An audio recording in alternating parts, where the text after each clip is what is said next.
I like Pokemon, perhaps a little too much. And with Pokemon Day right around the corner and the hopes of some more Pokemon Legends ZA news, possibly my most anticipated game ever, holy shit, we're going back to Kalos, bringing back Megas, finally giving Zygarde some attention, and all with the Legends format, hell yeah! Anyway, I just really wanted to talk about Pokemon.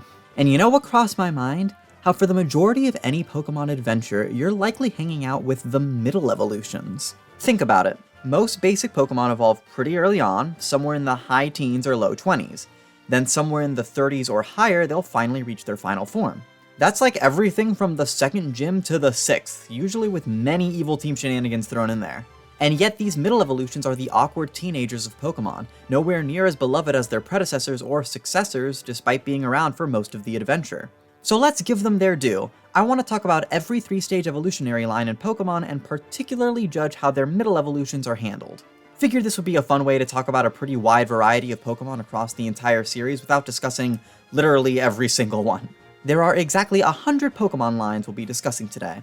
Worth noting that I'm excluding any 3-stagers that weren't originally 3-stagers. So fakers like Pikachu and Clefairy who got babies later, or Magneton and Rhydon who got evolutions later don't count. And especially not wacky characters like Electabuzz and Magmar who somehow got both. I think the discussion of how middle evolutions are designed is really only relevant to Pokemon who were originally and intentionally designed as middle evolutions. I guess it's also worth noting that I'm not really an artist or big character design guy, I'm just a big Pokemon nerd who wants to talk for a while. So first on the list is Ivysaur's line, which is a really great start. Ivysaur makes for such a natural and iconic design that almost perfectly bridges the gap between Bulbasaur and Venusaur. You start out as a little dude with the closed bulb, grow a little bigger and tougher but still maintain those core cute features, while the bulb unfurls into a spread of leaves revealing a second bulb underneath, a sign of things to come. Venusaur fully blooms both in terms of the plant on its back and the more monstrous features selling the power of this final form. I will say the jump from Ivysaur to Venusaur is probably a little much. They get a lot bigger from one stage to another, especially when compared to the jump from Bulbasaur to Ivysaur. But that's definitely not a deal breaker. A very solid A-tier middle evolution. It's not exactly surprising given that apparently Ivysaur was the first of the 3 to be designed, dating back to the original Capsule Monsters pitch that eventually became Pokemon. Plus, Ivysaur got to be in Smash. Just a lot going for this guy. Next we have Charmeleon's line, which is a bit strange. On paper, Charmeleon is a fine middle point here, adding the claws, snout, horn that will only be further exaggerated once we get to Charizard, but there are two things that really bug me. Firstly, the color changes. Both Charmander and Charizard are clearly orange, while Charmeleon is red. Why? It'd be one thing if the colors were different on all 3, or if this was some big change specifically for the final evolution, but as it stands, there's just a bizarre middle portion of the line that needlessly deviates. Secondly, Charizard very suddenly sprouts wings, and Charmeleon gives absolutely no indication that this is where the evolution line is heading. Now this is admittedly quite nitpicky, they're fire lizards, it's not a huge leap to dragon, and maybe it's more fun to save any inkling of it for that final stage, the big surprise for your efforts in raising the creature. You know, if it wasn't on the front of the box. But I'm trying to be both critical and thorough here. If the premise of this is to judge Pokemon designs by how well they work within their evolutionary line, I feel like I have to point out major incongruencies like this. Charmeleon is to a degree failing to bridge the gap between Tiny Fire Lizard and Giant Dragon. But still, this is nitpicky, I'm just trying to use these early entries to explain my process a bit so that the rest of the video makes sense. All in all, Charmeleon's perfectly fine, B tier. And then there was my precious baby Wartortle. Both Squirtle and Blastoise are my favorite Pokemon ever, and have thus propped up Wartortle for me.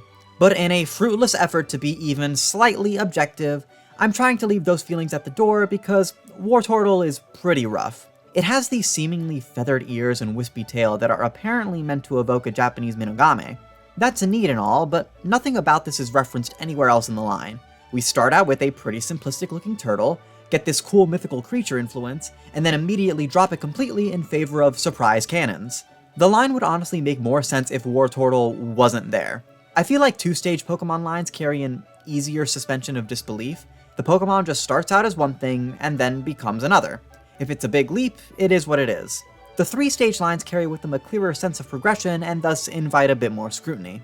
If it just jumped from Squirtle to Blastoise, yeah, it might be a more dramatic size increase, but I wouldn't question much about it. Wartortle being slotted in there just confuses the entire line. It's not D or F tier, that's being saved for the actively bad designs. My boy still looks pretty cool and is at least, you know, an appropriately sized turtle for this stage.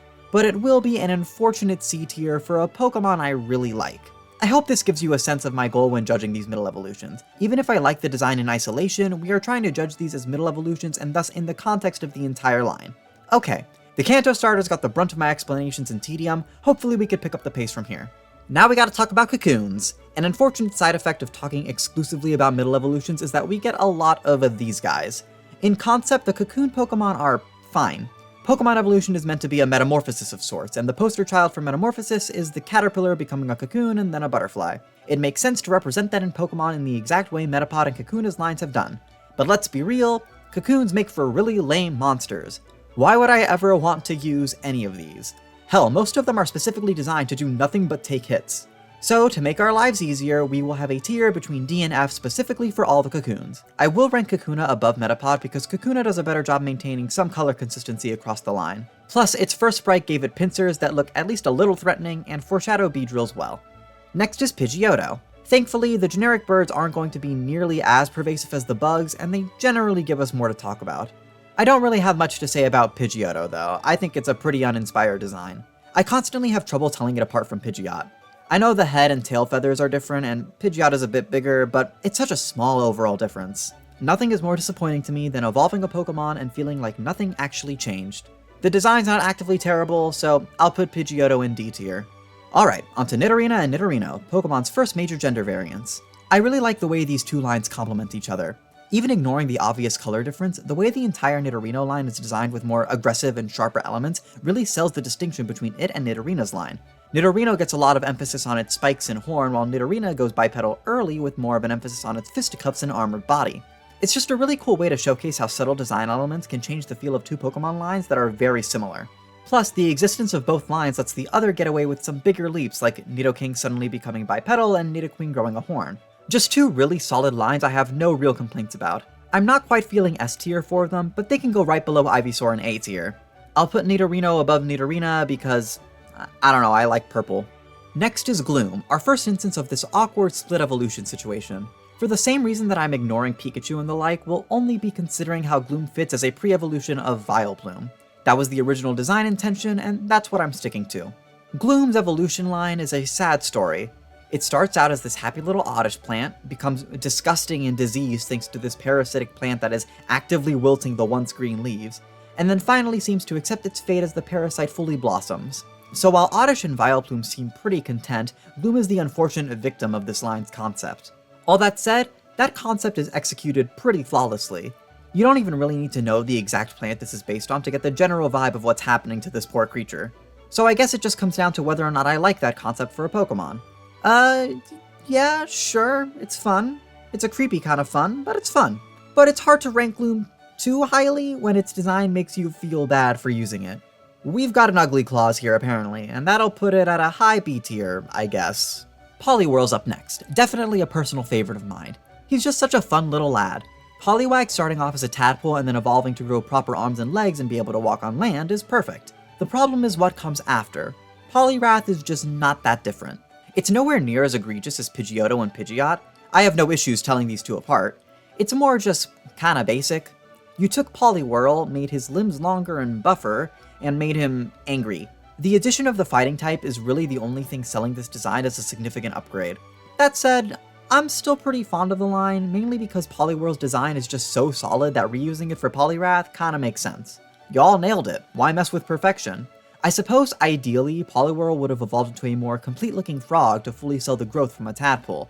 Maybe change the color to really sell the transformation, but maintain some key design features like the swirl to keep it grounded in what the line started as. Never mind, go back. Look, by all metrics, Politoed is the final evolution that this line always should have had, but it does stray too far from what made Poliwhirl's design appealing to me. And if Poliwrath did anything right, it was maintaining what made Poliwhirl appealing. This has been a lengthy justification for putting Poliwhirl in A tier. I don't care if it's a little hypocritical, take it up with me in the comments. Alright, on to Kadabra. This guy is so cool.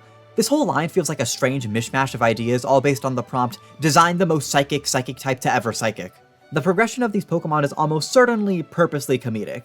We start as this weird little sleeping creature that can't do anything, become an incredibly aggressive and commanding looking fox thing wielding a singular spoon and an adequate mustache, only to finally fully evolve into something with an impressive mustache and dual wielding spoons like it's Kingdom Hearts 2.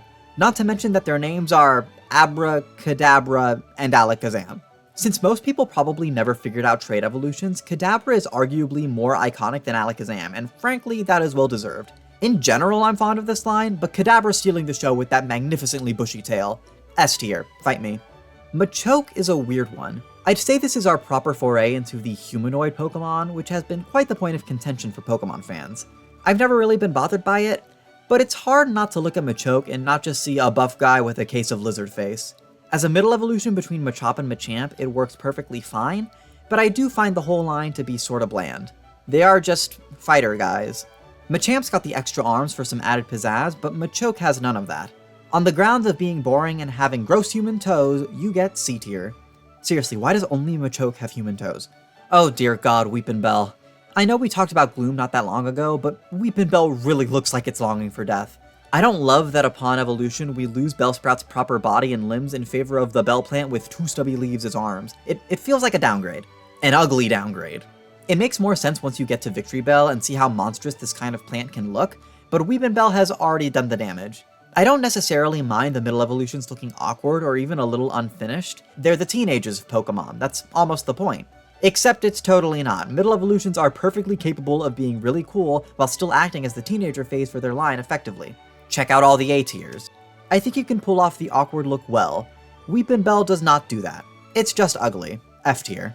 So Graveler is a large boulder with 4 arms. That's fine, I suppose, perhaps a bit bland to just have a large living rock as your de facto rock type, but there are worse things and it certainly feels like a Geodude evolution.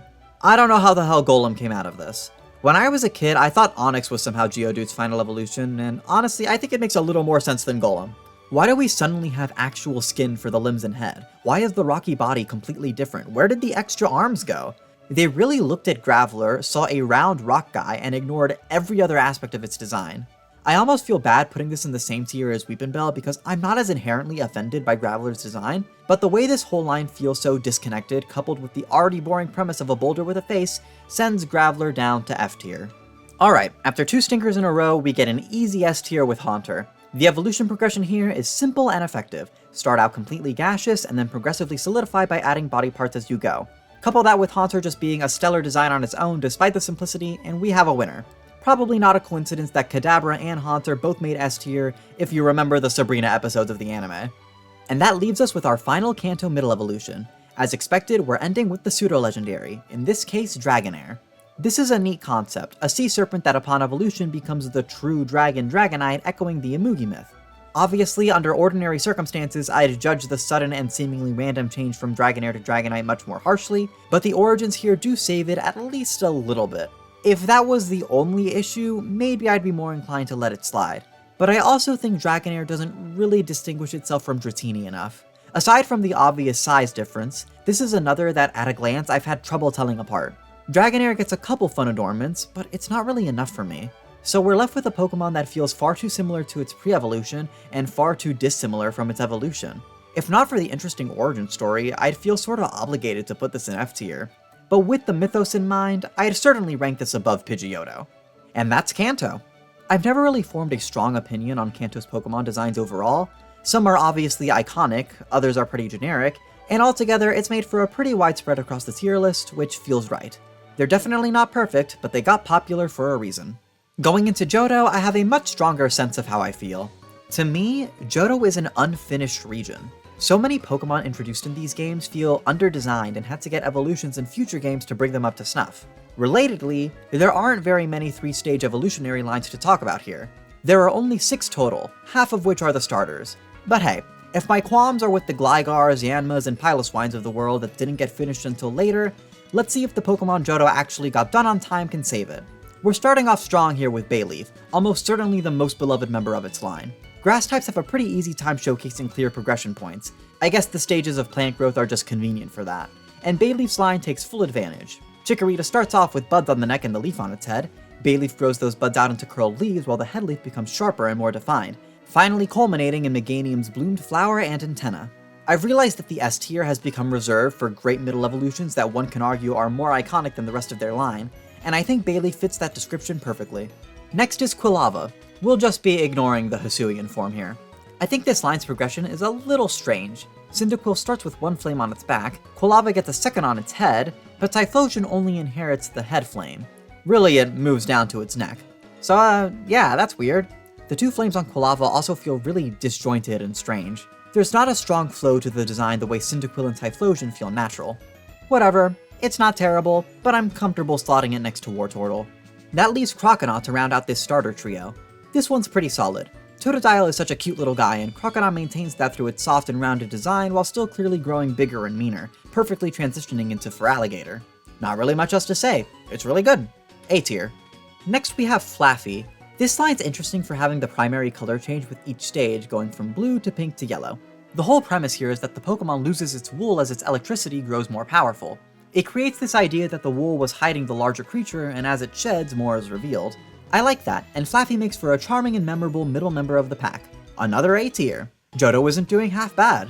And here comes Skiploom to ruin it. Skiploom's fine, but I do think it's really boring. The idea here is okay, going from leaves to a flower to a full dandelion. It's not the plant part that bothers me, it's the body. This is just a blob with a flower on its head. This doesn't really feel like a creature to me. The line seems to become more blobby as it goes on, since Hoppip at least starts off with those cat ears. But by the time we get to Jumpluff, we are just an orb. I don't know, maybe that's a weird thing to get hung up on. Was Gloom not just as blobby? I guess it's paired with the plant concept here not being that interesting. Especially on Skiploom, that is a pretty generic yellow flower. I like that it spins the flower to fly in its animation. Yeah, I don't know, kinda like Machoke, it works fine, but it's pretty bland. C tier. And our pseudo for this gen? Pupitar, it's a fucking cocoon. Is this a thing in Godzilla lore or something? Cause it's very lame otherwise. Well, it saves me some time. A pretty alright run for Johto here despite the low attendance. 2 A's, 2 C's, an S and a cocoon. That averages out fine. That low attendance is probably the biggest hit against the region. But perhaps I simply misjudged Johto going in. But you know what I'm 100% confident in? Hoenn slaps. 15 middle evolutions to cover, almost all of which are absolute bangers, so let's not waste any time. Grovyle is an easy S tier. Something about these grass starters, man, the middle evolutions are just so strong. There may be some mystery dungeon bias here, but I think that game really just recognized how intrinsically cool Grovyle is. I can go on about the progression of the plants on its body and how nicely it all comes together, but you should get it by now. Moving on to Combuskin, I think we have another pretty great design. This is an awkward look that works for me, this fiery chicken ready to use its weird spindly legs to kick my ass. It's exactly how I'd expect the middle phase of a chicken Pokemon line to look. A tier. And then there was the happy-go-lucky Marshtomp, another perfect middle stager for Hoenn. A clear upgrade with updated design elements that transitions into the final form seamlessly. A tier. Now I ran through those starters a little quickly because really I want to make a grander point about all of them at once. This is the most consistently well-designed starter trio in the series. Every single one of these guys is widely beloved. And sure, the Kanto ones are too, but we all know the hierarchy of popularity there. Charizard's on top, then Blastoise, then Venusaur. Hoenn is a deadlock because all of them are equally amazing. I know plenty of diehard Blaziken fans, the Mudkip Coalition is a force to be reckoned with, and I will lead my people into battle at the head of the Grovyle army. If they ever did a new Pokemon trainer for Smash, it would 100% be these goobers. These designs are stellar and are just the welcome wagon for the rest of Hoenn. But first we need to talk about the cocoons. Way to curb stomp Hoenn's chance at a clean record. Silcoon and Cascoon feel pretty much the exact same to me as Metapod and Kakuna. Just even more samey since they're both designed around Wurmple's split evolution gimmick. Let's not give them any more time than necessary and just slot them into the cocoon tier. Okay, now we can start having some real conversations, starting with Lombre. I really like the way this evolution works. Across the whole line, we maintain this lily pad as a hat with the body underneath growing until it fully commits to the idea that the lily pad kinda looks like a sombrero and Ludicolo gets to dance till he drops. I love this so much. It's so goofy and surprising to see Ludicolo, but looking back on the whole line, it doesn't feel like it comes out of nowhere. This was just the natural design progression. Lombre's markings even look like a little jacket, come on. Easy A tier. That gets us to Lombre's version exclusivity partner, Nuzleaf. Both Nuzleaf's line and Lombre's are partially based on yokai, which goes a long way in explaining some of the oddities here. How did we go from a little acorn to a masked plant boy to the warrior that is Shiftry? Well, despite how bizarre it is, I think it works great. In particular, Nuzleaf into Shiftry is a really fantastic jump. It feels like this immature child growing into the stoic badass it always dreamed of being. Nuzleaf is also just a really fun and strong design. So really my only problem is the origin point of C-Dot. But I mean, it's a seed that sprouts into a greater plant. It makes some degree of sense. I don't know, this one's really wacky, but it's my kind of wacky. I think I've talked myself into a high B tier, but my heart wants to put it even higher. Alright, next is... oh, Kirlia. So... are we gonna talk about gendered Pokemon designs? I guess we are, since I just said that. I feel like this directly ties into the conversation about humanoid Pokemon. Hell, looking back, the Machoke line is also very much gendered. It would be a double standard to judge Kirlia on this sort of thing and not also Machoke. Generally speaking, I don't necessarily think gendered designs are a problem per se, but I can see being taken out of it a bit when your little fighter guy suddenly evolves to have built pecs and human toes with underwear to cover the important bits. Especially when mechanically there's nothing stopping Machoke from being female. And hey, good for her. By that same token, if my male Kirlia wants to have long hair and wear a skirt, more power to him. But from a design perspective, I do have to ask, why? Why'd you do that? At what point does this stop feeling like a monster, creature, animal, pet, whatever, and just feel like a little ballet girl that we're ordering around? Does giving it these distinctly human elements which carry through the entire evolutionary line break our suspension of disbelief or lessen the fun? Well, no, probably not. People love Gardevoir. Wait, let me rephrase. Gardevoir is a very popular Pokemon, for entirely normal reasons. It's a cool looking and powerful psychic type. And in a vacuum, Kirlia's design works very well for this line, progressing from a young and shy child to an older and more practiced adolescent to a fully grown adult. It reminds me of Nuzleaf in that way, and instinctively I want to put it in that same tier. At the end of the day, there are no hard rules on what can and can't be a Pokemon, and there are plenty of gender designs all across the Pokemon timeline. I mean, just look at Mr. Mime or Jinx. I guess it's just something to think about. If we express a disdain for humanoid or gendered Pokemon in later gens, it's only right to come back and reevaluate the childhood favorites that have those exact same design elements. So anyway, here's Vigoroth. This is a weird one, seeing as it very consciously deviates from the rest of its line. Where Slackoth and Slacking are lazy, Vigoroth is wildly energetic. I expected Bulbapedia to have some fun fact about how this is reflected in real-world sloths or something, but all it's got is this fairly loose connection to the Sphinx's riddle. The one about the creature that walks on 4 legs, then 2, then 3, which would be a human. I don't really buy that, which just leaves Vigoroth as the very obvious odd one out of the group. There is something fun about the idea that Slackoth was so lazy that Vigoroth had to overcompensate with its absurd energy, which then led to Slacking's fatigue. But I don't know if I'm buying that either. I think maybe it's just a weirdly disjointed design. Still, it's neat, and I'm willing to let it sneak into C tier. There's clearly something here that they did on purpose that I think could work with the right explanation.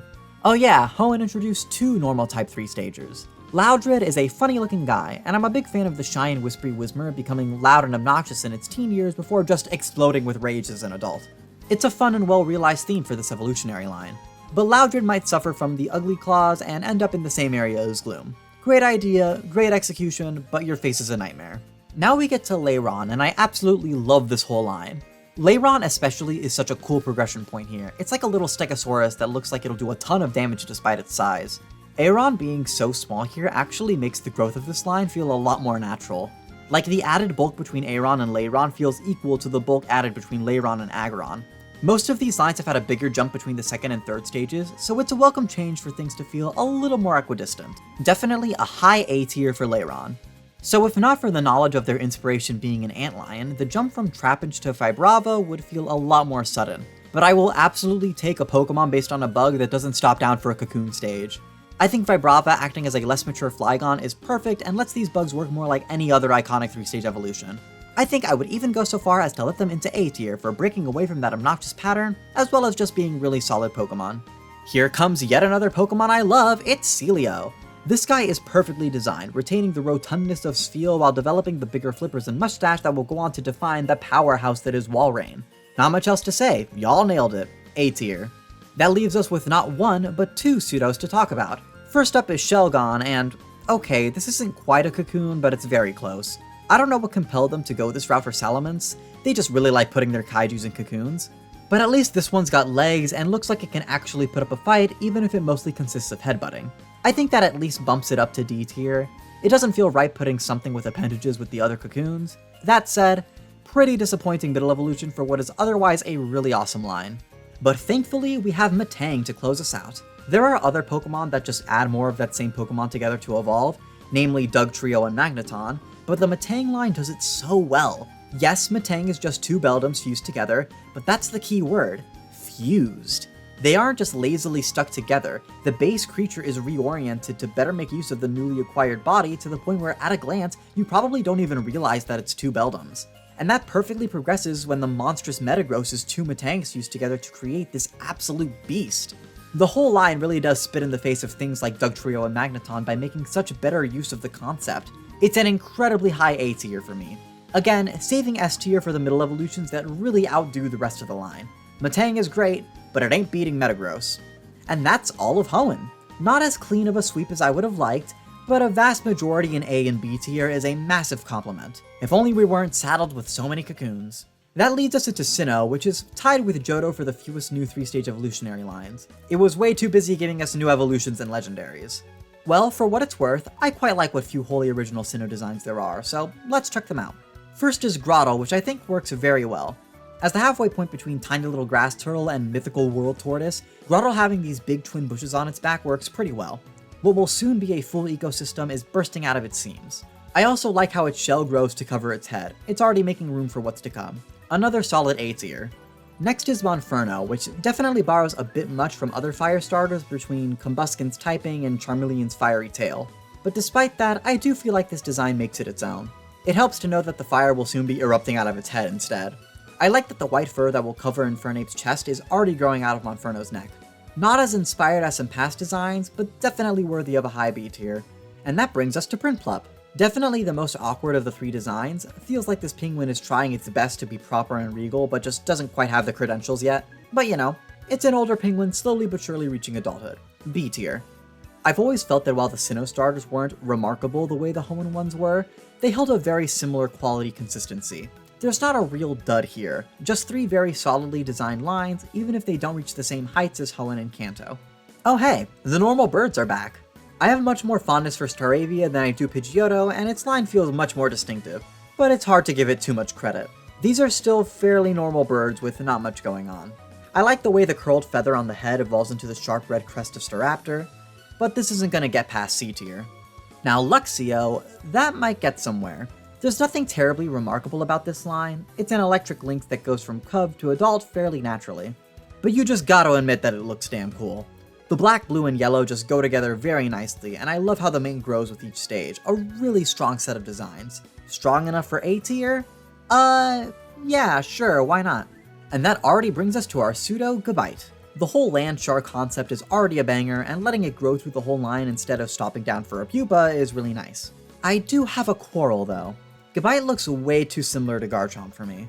Like, if it wasn't for the size difference and the star on Garchomp's face, I feel like not much has changed. I wonder if maybe saving some of the fins or the spikes for the final stage would have fixed this. But I don't know.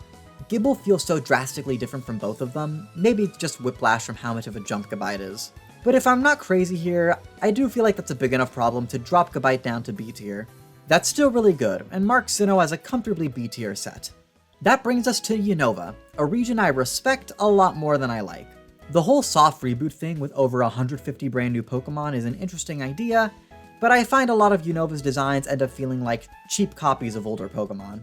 It's got its standouts like every other region, but the starters aren't it. After a pretty clean streak of solid starters across the series, Unova fumbles pretty hard. Servine isn't a terrible start, but it has that Weepinbell problem of losing limbs as it goes along. Is that not just a blatant downgrade? It's not a fugly deal-breaker like Weepinbell is, and this line has its redeeming qualities, but this is the first grass starter to go below A tier, and it's falling all the way to C tier. Pigonite is the third firefighting starter in a row, and while it doesn't reuse major design elements the way Monferno did, it instead just looks really awkward. This is an egg with limbs. My guy has no neck. Something about the way it wears its little leotard thing just looks wrong. I think Tepig and Emboar look totally fine, probably my favorite of the starter designs here, but Pigonite is struggling. I don't know, there have been blobbier Pokemon, others that have no neck to speak of, but it feels more egregious in the world of the starters, the mascots of the region. I think it's fair to judge them on a bit of a higher standard. So Pigonite gets D tier. And then there's Dewott.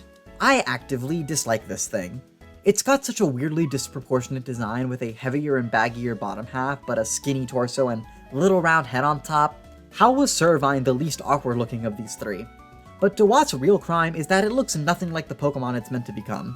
Samurott feels like such a wildly different beast. Knowing that they're part of the same line, I can notice the carried over features, but if you showed me these two Pokemon for the first time, I would think they were completely unrelated.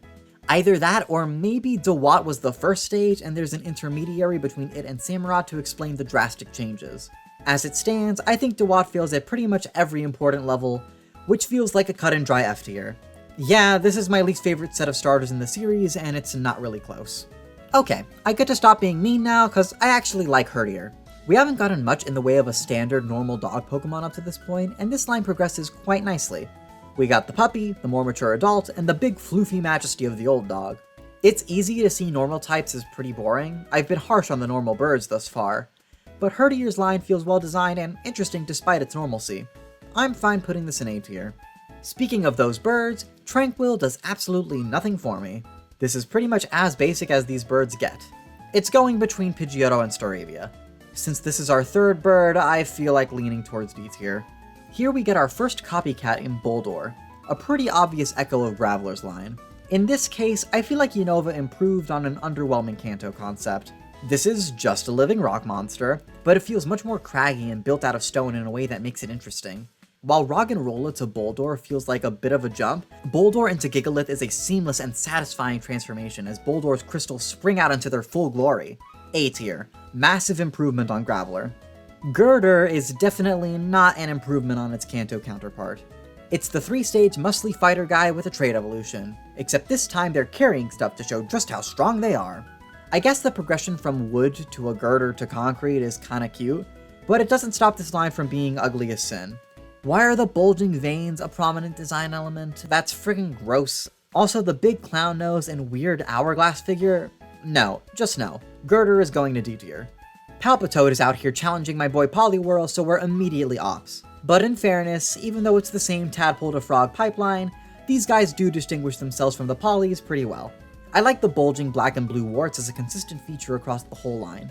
I like that there's a stronger progression with the limbs here as we don't get arms until the final phase. I like the ground typing addition to emphasize the amphibious nature. We get both water and land. If it wasn't still inferior to the Pokemon it was copying, I might put it higher, but it still gets a solid B tier.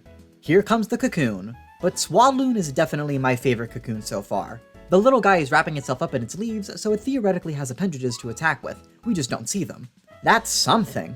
It also helps a lot that across the line we're able to keep track of the face. It goes a long way in this feeling like the same creature we started with. Every stage has the little yellow face we can follow. It's not enough to raise this out of the cocoon tier, but it's at the top for sure. Now with Whirlipede, I don't know what to do. Spiritually, this feels like another cocoon, but it's not. It's a curled up pill millipede. This distinction also comes with the sense that this thing can actually participate in combat by sonic spin dashing. The large spikes all around its body actually make it feel threatening. Not to mention that the unfurling into its evolution Scolipede is awesome. Everything about this guy is working for me despite the cocoon vibes. So I guess it's like Shelgon, too combative to be in cocoon tier. But since this is a bug with a consistent and well done design concept that feels natural across the whole line, it doesn't have that disappointing sting that sank Shelgon to D tier. Frankly, there's too little to complain about to really justify C tier. Is this just a good design that should be an A tier? I think it is. The A tier cocoon, who'd have thought? Krokorok is a cool guy. The darkness around the eyes looking like sunglasses, the folded arms, the smirk. What an asshole, love it. It works perfectly as the midpoint between cute little quadruped Sandile and red beast Crocodile. There's obviously a big color change there, and I don't really know what the deal is with that, but it does make Crocodile look darker and more sinister in a cool way, so I'm fine with it. Not gonna knock Krokorok for not rocking his pop socks. Solid A tier. Gothorita feels very obviously based on Kirlia and very much inherits that line's problems. Except it feels worse here because this is our second go around at a humanoid feminine 3-stage psychic line, which feels so specific that I have absolutely no respect for the Blading copy. Also, Goth Baby is just not an aesthetic I ever want to see. It's not an F tier because of the three I do think Gothorita's got the best design, but it is a D tier for the line's entire concept. Now for the other 3-stage pure psychic line for Unova, because we really needed 2 of those. I like the concept behind Duogen's line, this weird single-celled organism. It's not particularly remarkable, but It's a fun little guy. I'm feeling B tier. Oh, Vanillish, the poster child for anyone complaining about Unova designs. It's an ice cream cone with a face. I suppose this is our first food-based Pokemon, another concept I have no real problem with. Frankly, I think Vanillish gets far too much hate. The idea here is sound. We start with a tiny single scoop in a cup, turn into a full soft serve in a cone, and then get that double scoop for the final form. It's a cute way to do a 3-stage ice type, and I want to eat it. Not super inspired, but I have no issue putting this in B tier. It's fun. Let yourselves have fun. Clang I find to be much less fun. This really feels like Unova had a quota of single-type 3-stage lines, and when they got to Steel, they were scrambling to come up with something. So here's a Gear Pokemon that just gets more gears added to it with each evolution. The sense of growth here is just not very satisfying. Something like this works with Vanillish because the concept, an ice cream cone, lends itself to being added on in this admittedly basic way. The fact that you can still see the original Clink by the time you get to Klinklang makes it feel like nothing's changed at all. Clang especially makes such a lame addition. It's effectively the background of the Pokemon that's changed. I think Klinklang's final design looks cool for a single-stage Pokemon, but as an evolutionary line, I think Clang deserves the F tier. Next up is Electric. Well, this thing is definitely getting hit with the ugly claws, but otherwise I'm totally fine with it. Fun to have an electric eel Pokemon, and its evolving to gain arms makes for a strong sense of progression. But like, goddamn, this thing is really ugly. I know we've been putting the conceptually sound uglies in B tier, but I'm feeling more C tier on this guy. Now Lampet's line is an easy A tier. Start as a candle, become a lantern, and then a chandelier. Perfect progression, strong designs across the board, cool typing and colorization, no notes. If Lampent somehow looks cooler than Chandelure, we'd be talking about S tier. But it doesn't, so A tier it is. Fracture's line also consists of really strong designs. The progression of its tusks from little nubs all the way to sides is awesome. Love the red highlights remaining consistent despite other colors changing. I could have easily seen this being the main pseudo for this region and I wouldn't have batted an eye. A tier. But our true pseudo here is Vylus, a perfectly adequate Pokemon.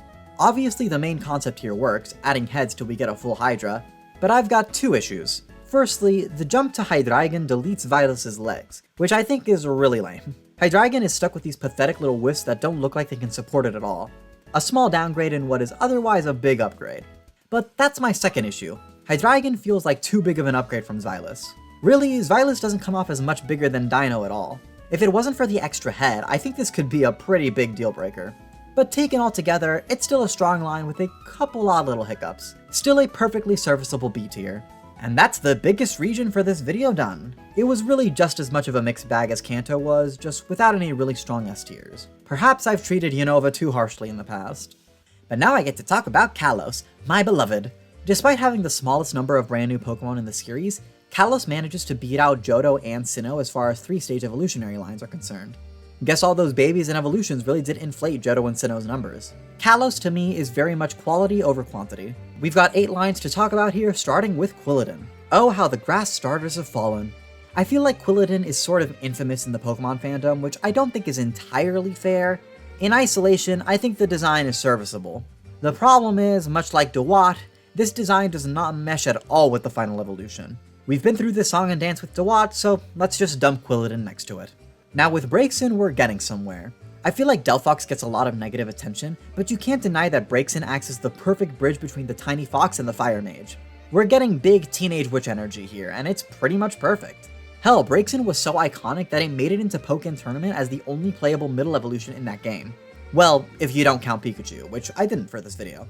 I'd argue that Braixen is the most iconic member of this line, and with a strong design like that, I have no reason not to put it in an S tier. I think the only potential complaint here is that it's too humanoid or feminine, both arguments that while I've entertained, I can't find any solid reason to earnestly consider. So Braixen is our first S tier since Hoenn. Last for the Kalos starters is Frogadier, which I do think will suffer very slightly from the ugly claws. But here the ugliness feels pretty intentional. It's a gross looking frog Pokemon that ages into a super slick ninja. I don't think anyone can deny how perfect Greninja's design is, and Frogadier leads into it very well. I like how the dark blue stripe on Froakie grows to cover Frogadier's entire upper half before completely taking over Greninja. And of course, the foam scarf becoming the frog's tongue. Excellent. I think it has to be an A tier, but perhaps a low one due to ugly claws. For our bird, we have Fletchinder, who effortlessly outclasses every other bird we've talked about. It's not just that this one is a fire type, but that it starts out as a normal type before surprising the player with a cool new typing. And all while still keeping the design progression of the line consistent and sensible. That's how you do a perfect evolution surprise. Also, this is silly, but the tail feathers starting with 1 stripe on Fletchling, then 2 on Fletchinder, then 3 on Talonflame, that's just cute as heck. Easy A tier. For a Cocoon, we have Spupo, which at least does the same thing Swadloon's line does, where you can keep track of the face across the evolutionary line. It's always that round, dark gray face, even if it shrinks substantially for Vivillon. Not better than Swadloon, but a respectable placement alongside it for now. Floette is a really cute concept that I definitely didn't fully understand when I first saw it. The whole thing with Flabebe is that the actual Pokemon is the tiny fairy hanging onto the flower, so when it evolves, the fairy grows and the flower stays the same size. I know this is very obvious to anyone with a brain, but when I was younger, I saw that the 2 models including the flower were basically the same size and thought, oh, this thing didn't grow at all? Very silly and dumb way to look at this line, I know. In any case, now I think the jump from Flabebe to Floette is very cute, going from clinging to the inside of the flower to being big enough to carry the flower like a parasol. I'm not as big on the jump to Florges. I feel like the natural endpoint here is to then be big enough to wear the flower, and that does seem to be the concept here, but it's muddied because the design they went with turns the flowers into this giant mush that surrounds Florges' head. This just stopped looking like flowers to me at this point, and the distinct design of the flower that was carried between Flabebe and Floette is gone. But you know, Florges completing the design journey of the Pokemon, but not quite to the extent I hoped for, means Floette comes out looking like the most iconic member of this line. This is certainly helped by it playing a major story role as AZ's beloved lost Pokemon. So, a well-designed middle evolution that's more iconic than the other 2 members of its line? Is that not an S tier? Perhaps the bottom of S tier, since the culmination of the line left a bit to be desired, but I think my logic's pretty sound, I don't know about you.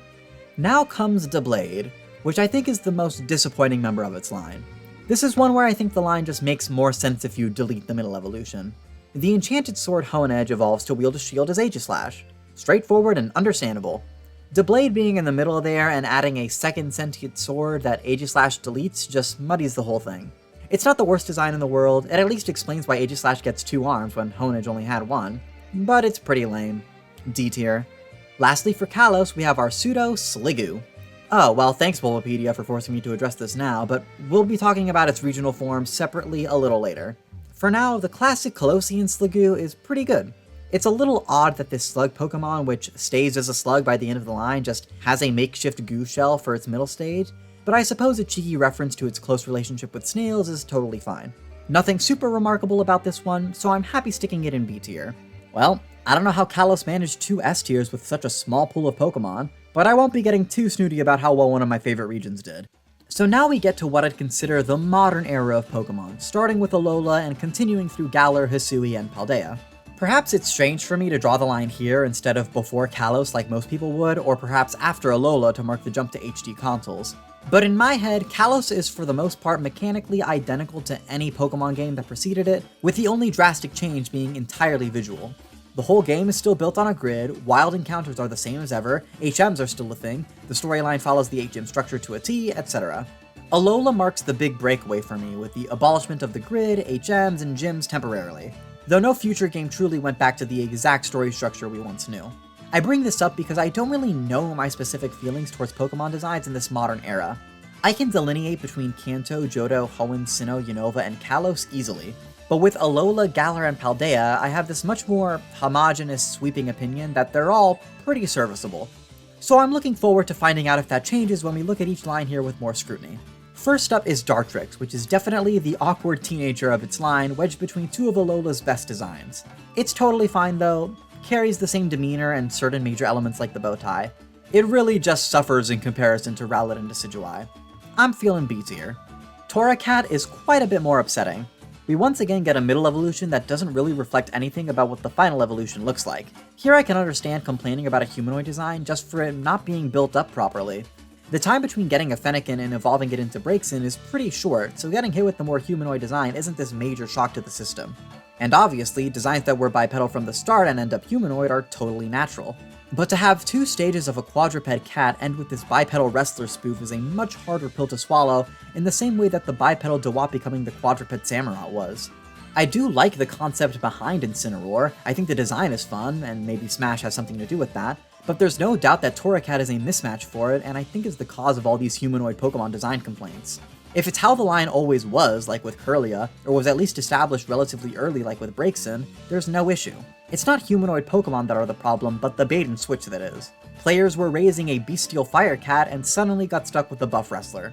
We've got quite the F-tier party with Dewok, Quilladin, and now Torracat. And that leads us straight to Brionne, which I think is very similar to Braixen in how it changes up the design philosophy early enough and sensibly enough where an admittedly big change becomes less bothersome. There is no doubt that Brionne suddenly having a ruffled dress and pigtails brings a pretty androgynous Poplio into obviously feminine territory. A jump that not even Braixen is strictly guilty of, since Fennekin already gives pretty feminine vibes. But the change happens early and is in service of such a cool concept. I love Primarina's design, a classic mermaid or siren creature in the form of a sea lion. Those mythological creatures are very obviously gendered, so it's no surprise that Primarina looks the way it does.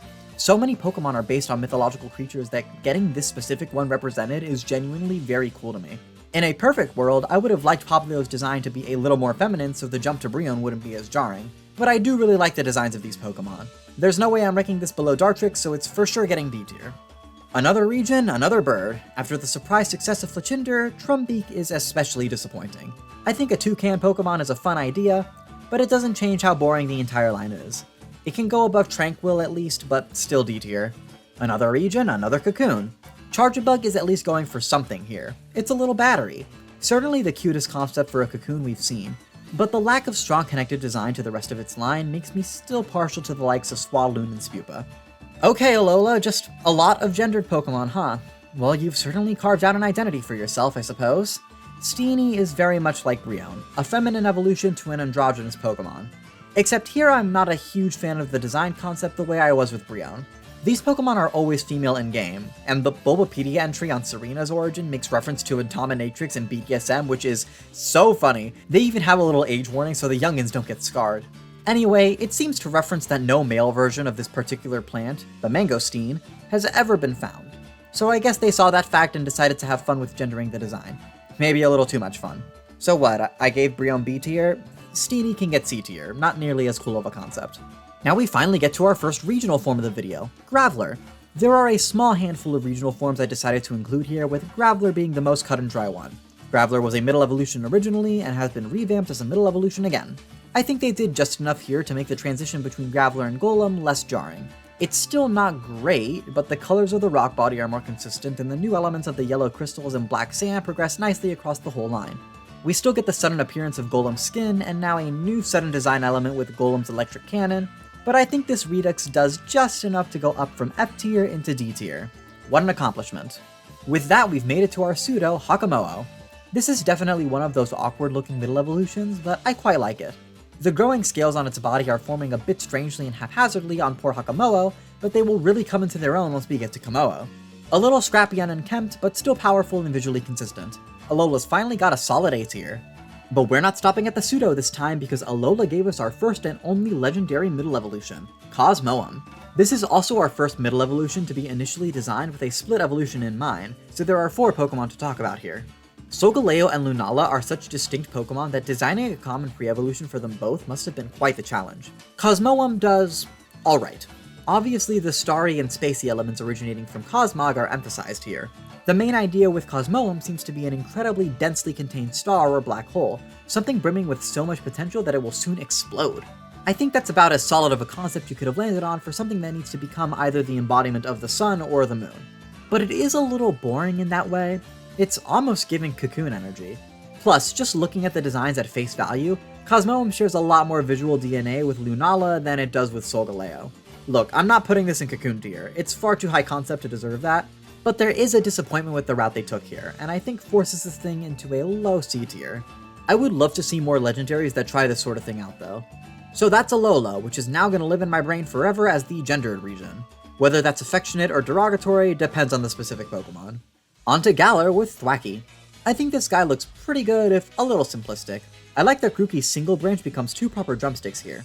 It's got that weird no-neck thing that Pignite has, which isn't my favorite. Also, the drumsticks only carry over to Rillaboom in animation and not in the key art, which is kinda lame. It means for Rillaboom, the drumsticks just kinda spawn out of nowhere instead of being integrated into the design. So, I feel like I've tucked myself down to C tier. Now, Raboot looks awesome, easily my favorite of the designs in this line. The whole premise here is a rabbit that's also a young athlete, and Raboot's got this no-nonsense adolescent attitude that's taking the game way too seriously. Pair that with its fur giving it a little jacket with those front pockets, it's adorable.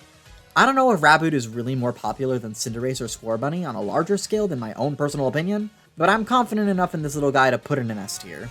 Drizzile looks pretty lame, not gonna lie. I do think the design philosophy of the whole line stays consistent, so I can't knock Drizzile too hard for following along, but the look is just very unappealing. So I guess this is Ugly Claws kicking in. We'll give it C tier, definitely below Thwacky. That brings us to our final regional bird of the video. Well, unless you count Quaxwell. Anyway, Corvisquire. It's alright. It's being hard carried by its evolution into Corviknight, and I feel like Corvisquire doesn't really live up to it the way Fletchinder did for Talonflame. This is just a black and blue bird. Hell, it even loses the more striking yellow of Rookity. Nothing about it really indicates that it will suddenly don black armor and gain the steel typing. It just happens. And since Corviknight is a pretty common facet of Galar manning all the flying taxis, it's hard to see the evolution as this big surprise. I'm gonna at least give this line credit for trying something, as well as dropping the normal typing completely, but that credit is just getting it to C tier, and it's still ranking below Staravia. Now we get our next regional form, Galarian Lanoon.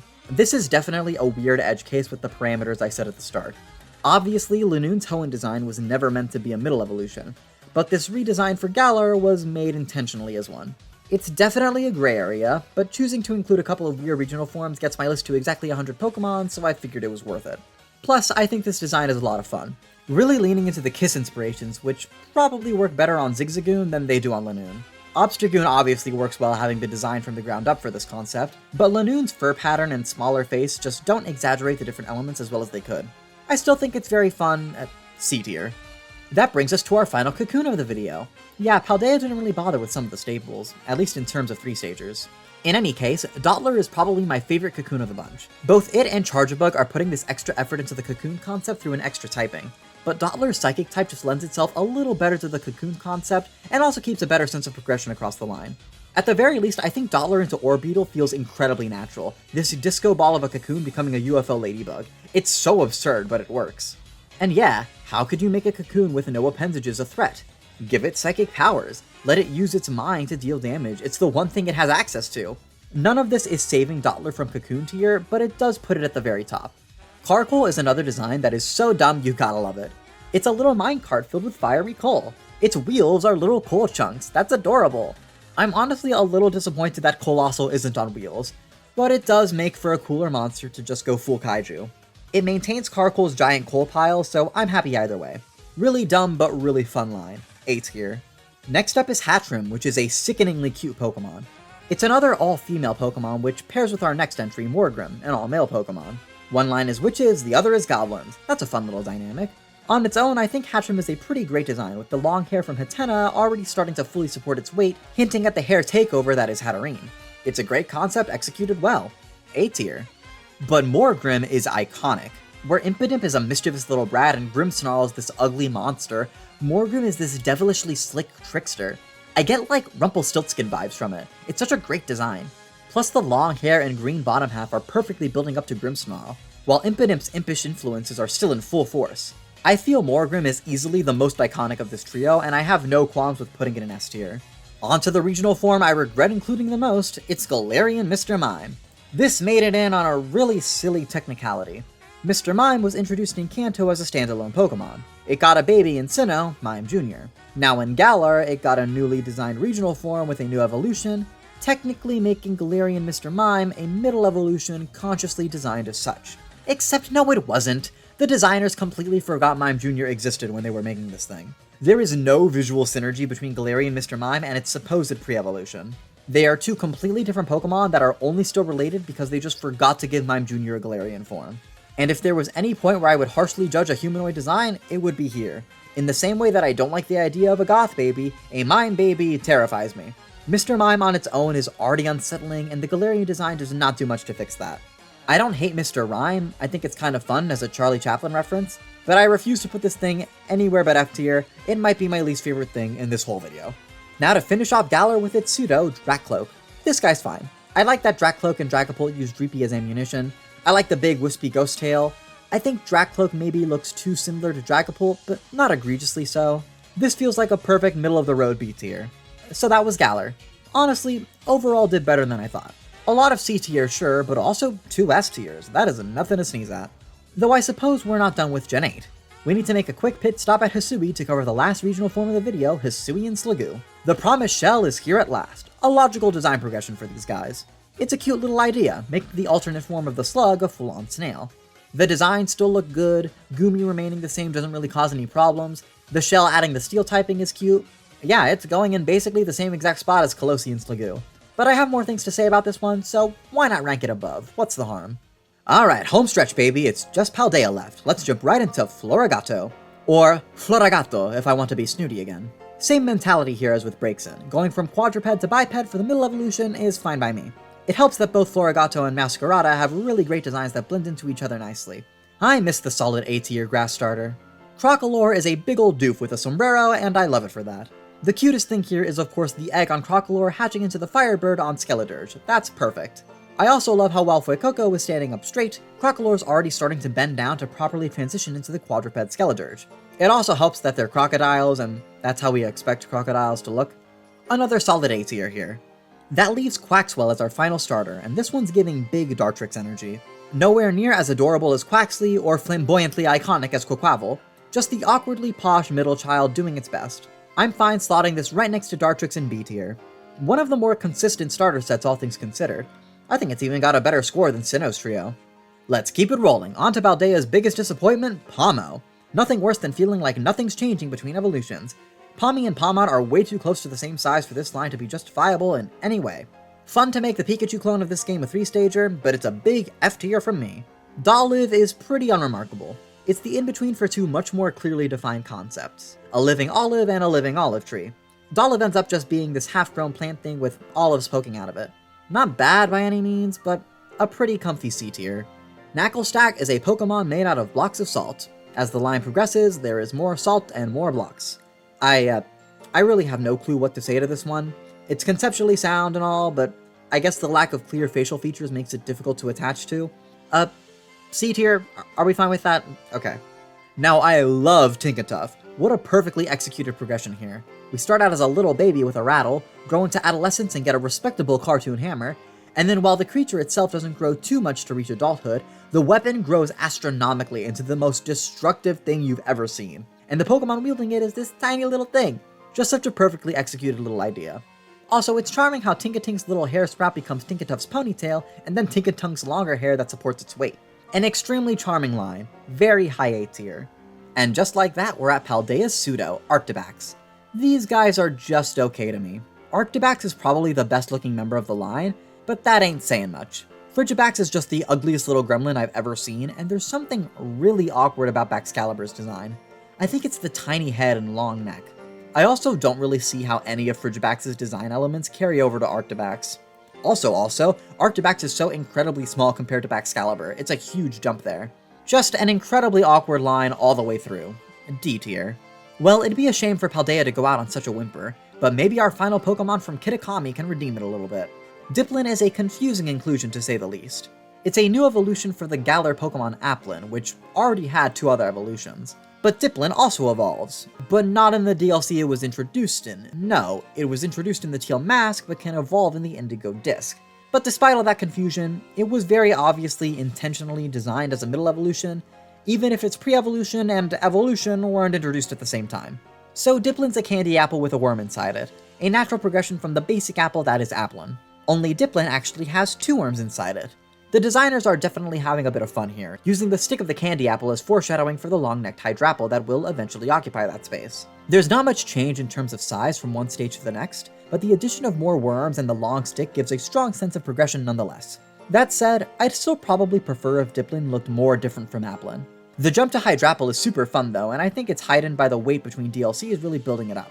Though I hate that the 2 of them aren't next to each other in the Pokédex. I'll give Dipplin a solid B tier. Paldea did pretty alright for itself, I suppose, but now that everything's on the board, I can actually crunch some numbers. Let's take this ranking and get every region's average placement based on where that region's Pokemon ranked. Doing that gives us this. Every region is ranked by how good their middle evolutions are. Guess that means Hoenn and Sinnoh are indisputably peak, while Unova and especially Alola are hot garbage. Well, no, that doesn't quite tell the whole story. Let's put another number on the board here. How many representatives each region got? There. Notice anything? It might help if I take out Hoenn and Alola for a sec. Look at that. The average ranking for each region almost perfectly scales up with the number of Pokemon that represent it. The only exception is that Galar and Paldea should swap places, which I think is just a testament to how surprisingly well Galar's designs managed to do. So what does this tell us? Well, the more Pokemon a region has, the worse it does. That makes a lot of sense to me. If you design more creatures, you raise the chances that some are going to come out half-baked.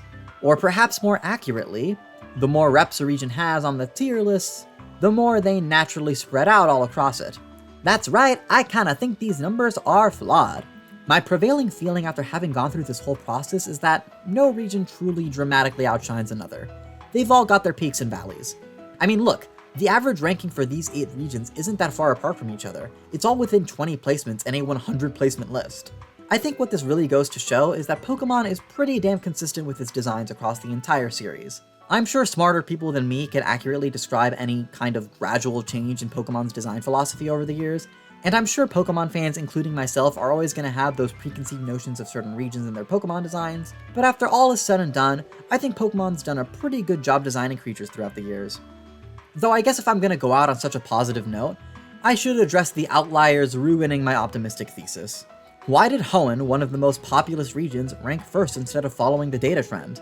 Well, as much as I'd love to say it's because Hoenn designs are peak and I was right all along, it's probably because I'm incredibly biased in Hoenn's favor.